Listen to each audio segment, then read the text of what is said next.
This is Eric Rutan of Cannibal Corpse. You are listening to the Scars and Guitars podcast with Andrew McKay Smith. G'day everybody, thanks so much for joining me. Wow, this is a blast from the past, this one.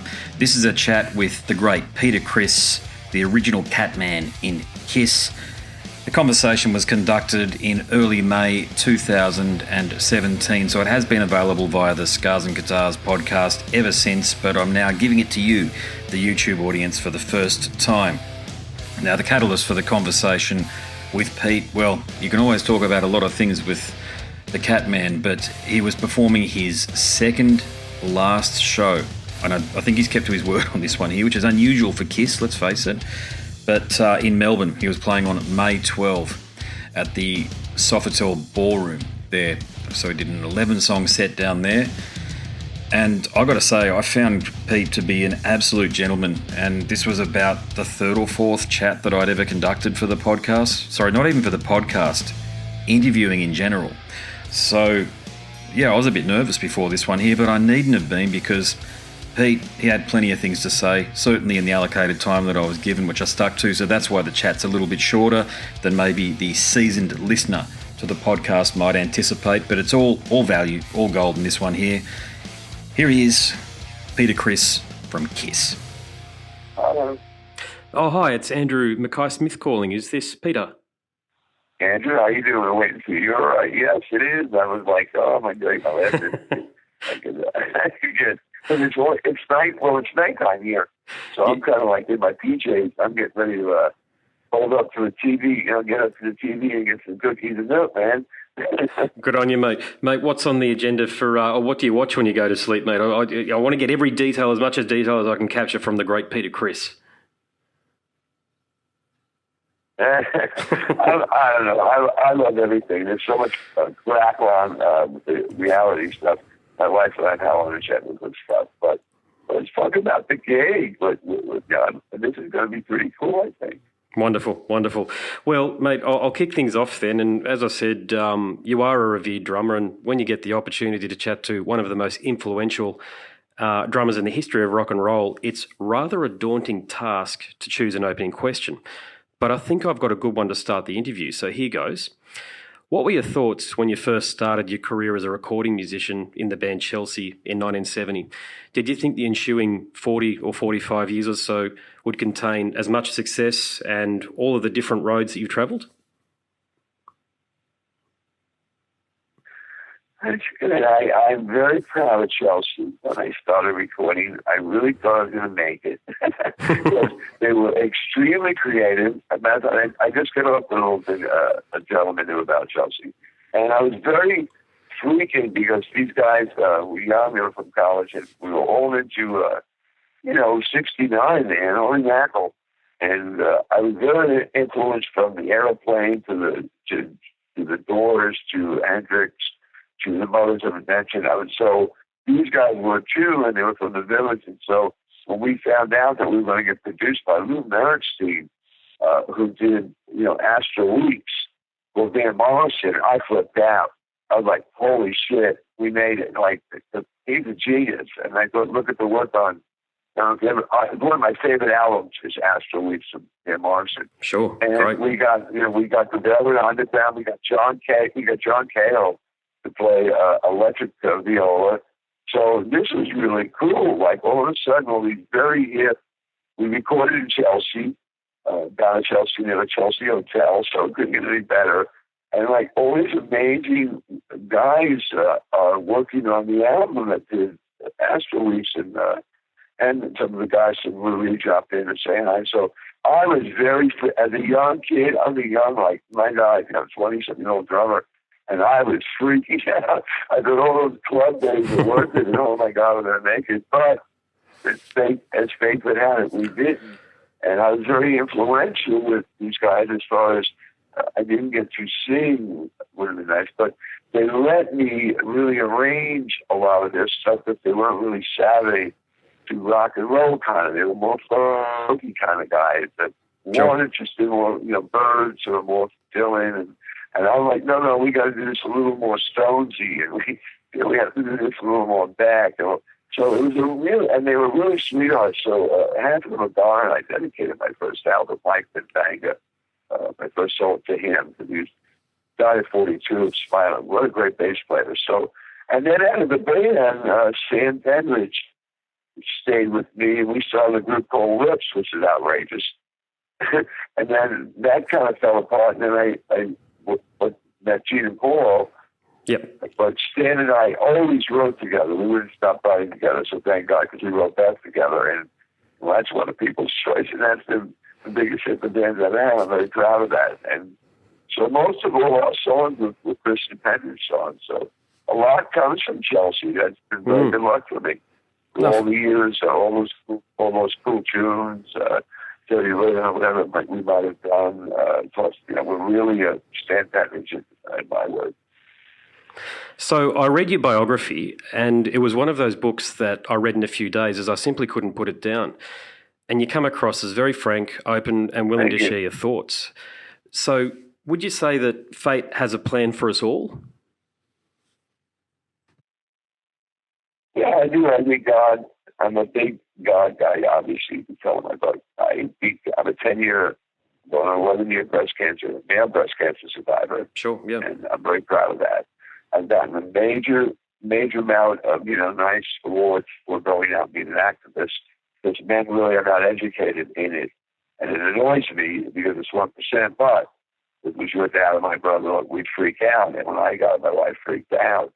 And it was close, and thank God I went immediately, and I didn't have to get chemo, and I didn't have to lose my hair and go through all that horror. But since then, oh my God, my friend, I've touched so many lives that have nothing to do with rock and roll, the realm of rock and roll, all over the world, that I get emails from Iraq guys from all over the world thanking me, or women. It's just amazing spiritually, kind of like maybe the George Harrison of kids, that I've really gotten so close to God in a respect that I am so grateful to pretty much waking up every day, really. And my wife beat cancer herself, and she's 20 years younger. So, I really have a lot to thank. And as I got to do the book and then really search my soul, and there's no bullshit. That's the God honest truth. I've never written I really ripped out my heart. And I said, well, if I'm going to knock somebody else, I'm going to put myself just as bad on the line. And I'm not going to make myself look any better. It wasn't going to be like, I'm so cool and they're not. I really laid it on the line. I'm told it's one of the best books that kind of has been put out amongst the four of us. I'm very proud of that. But, that I got to say the other side, when there was always, some shit that would go out, it would be kind of a one-sided story. And I would always say, well, there's two sides to the street, man. There's another side to the story that the fans need to know that. They need to know why. If I wrecked the jungle, if I quit the band, or if I did this or did that, what was my reason? I'm not an idiot. I'm really well versed. I went to school. I'm very intelligent. I don't, I look at life as an important thing. So I was really fluttered, but I couldn't tell the fans a lot of times during the reunion or during this or during that this stuff was going on, and this is why I was pissed, and this is why I was kidding. So, it all came out in the book. I was very proud of it. I got a great response, and I got to meet my fans, like really meet a one-on-one. Man, I've seen tattoos that you wouldn't believe where they put them. I bet. Holy mackerel. Blew my mind. Holy mackerel. And I got to really meet Peter Criss fans as well as Kiss fans. Not that I love the band. I love my band, but I love the fact that these people are so honest. They can say one more time, or you got to do it one more time. And Melbourne has been so cool to me. We did the symphony there. You guys have always been open arms to us with respect. Yes. You've always loved each and one of us separately and as a band more than what a lot of countries do. But there's something special about where you are. So I'm going to do my next to last show there, and I'm very excited about it. Well, we love you here in Australia, and you've touched on that already, which is your relationship with Australian audiences over the years. So I'll ask you a bit of a different question now. Looking back, right back again to when you first started with Chelsea, if you had your time over again, do you think you'd do anything different? No, I would not. I played the club for almost 10 years. I wanted a band that was really into, I wanted to get a band that does originals. I got fed up with cover bands, and I found that they were a vein that I could really be creative, and so I was working on my creation as a young musician of all my roots, from Latin to jazz to Dylan to the Beatles and down. Then I could really start becoming the young songwriter that I felt I was beside a drummer. And they opened, once they opened that door, I had no fear. And I said, you know what, that's the problem. A lot of drummers are probably so talented, like Collins or Henry, that can. Sure. And just so a little afraid maybe to jump in the forefront. Because God forbid you should get the guitar player's way. Holy mackerel, that's why I levitated. 60 feet, you couldn't miss me, man. But, I did that. It was really done with me and Stan way before then. They weren't even on, really, the recording or anything to do with it. They actually hated it. So it became a massive hit. But I'm very proud of it. I love music. I love streams. I love Sinatra. I love real music, I guess. I just love jazz. I love this. I love the Bee Gees to death. Sure. Great. Yep. So what would you say to a band or an artist starting out? Recently I saw Barry Gibb. I was like, Barry Gibb, good for the Bee Gees recently. I love that. Yeah. Yeah, they're from Brisbane, actually, which is where I'm from. Yeah. So there you go. So, man, a lot of it. Record. Well, if you come up to Brisbane, there's actually a shrine or a homage to the Bee Gees in a place called Redcliffe where they first started out. Oh, really? I would believe that. It was very humbling to see Barry and all the buggers on, even the youngest. But boy, what a great guy MTV gave him of the performers who did their songs. You sit back and then you realize, man, this guy they wrote some great songs. Mm-hmm. I'm an early Bee Gee guy, so I go back to like Massachusetts and Mr. Jones, and I go back to that really early kind of Kiss. I think it was like a Beatles kind of feel they had in the beginning until they got their own kind of sound, and I love that, man. They could do harmonies like nobody. Oh, yeah, no, phenomenal. Yeah, almost impossible to recreate, really, aren't they? And they could pull it off live as well, which is really unique. Yeah, and so again, for me with the band, I've always listened to many other musical things and pretty much one Led Zeppelin, Who. That was kind of always on the boys' brains. That was their real, yes. That was their real soul. That was the band that they really gravitated to. They didn't gravitate anywhere else to any other musics. And for me, being a musician, rock star bullshit, I wanted to learn how to play all other musics. I wanted to be a real drummer's drummer. If you hired me, sure, to do a polka, I could do it, man. If you need the salsa, I could do it. And I learned that very early in my career. The more you knew, the more you worked. But the less you knew, the less you worked. Yeah, cool. So, at the height of your success with Kiss, my brother was a great singer. So, yeah. Well, you got that as well. I mean, Beth's a wonderful song. We still play it. Yeah. So, at the height of your success with Kiss, were you aware of just how many impressionable kids and teenagers you were influencing to become a drummer and to get into rock and roll? Yeah, around 75, 76, I started seeing, wow, it wasn't just the band, it was like 4 individuals, like the Beatles, kind of. And I was getting a lot of, mail for me, beside all the other boys who getting their own mails. Yep. And I started to see me on a lot of faces on drummers. And recently I got awarded most influential drummer to make other drummers play. And I got this wonderful thing my wife worked out with a few people. And, here's Steven Adler and Kenny Arnold and Craig Bessemet. Vince Steele. And there's guys like that all going, hey, Peter, man, Chad Wagner, if it wasn't for you, dude, I wouldn't be playing drums today. I wouldn't have a great living. And it really blows me away, man. Really just blows my mind. Oh, fantastic. All right, well, I'll wrap things up. And any last words for Australian listeners? Can't wait to get there. Not looking forward to the 24 hours of the plane, but I'm sure looking forward to seeing you guys. It's going to be a breath of fresh air. It's going to be a very magical evening, trust me, my friend. So I'm looking forward to it. Fantastic, mate. Well, we love you here, mate. Come down anytime you want. I'm playing for one or two people or a million people. Who's ever going to get me is going to get a whole different Peter Criss doing a whole different kind of Peter Criss stuff. So it's going to be magic. Oh, there's going to be a room full of people there, I can assure you, mate, and they'd have you there every night, I think, if they could, down in Melbourne. Yeah, well, God bless you, man. I wanted to do it in intimate. That's how I started in clubs, and I said to my wife, I didn't want to end in stadiums. I wanted to end in an intimate place. Same in New York here. We have a nice intimate place. We booked a real intimate rock club that's, not just cool, and that's what it should be. Absolutely, mate. Yeah, back where it all started. Yeah, gotcha. Yeah. Well, thanks very much again, Pete. Mate, well, I love it. God bless you, and thanks so much. I'm very honored that you called me. Really, thank you so much, and I'll see you, man. Absolutely, mate. Yep. Thank you. Definitely. Okay, chat to you soon. Thanks. Bye.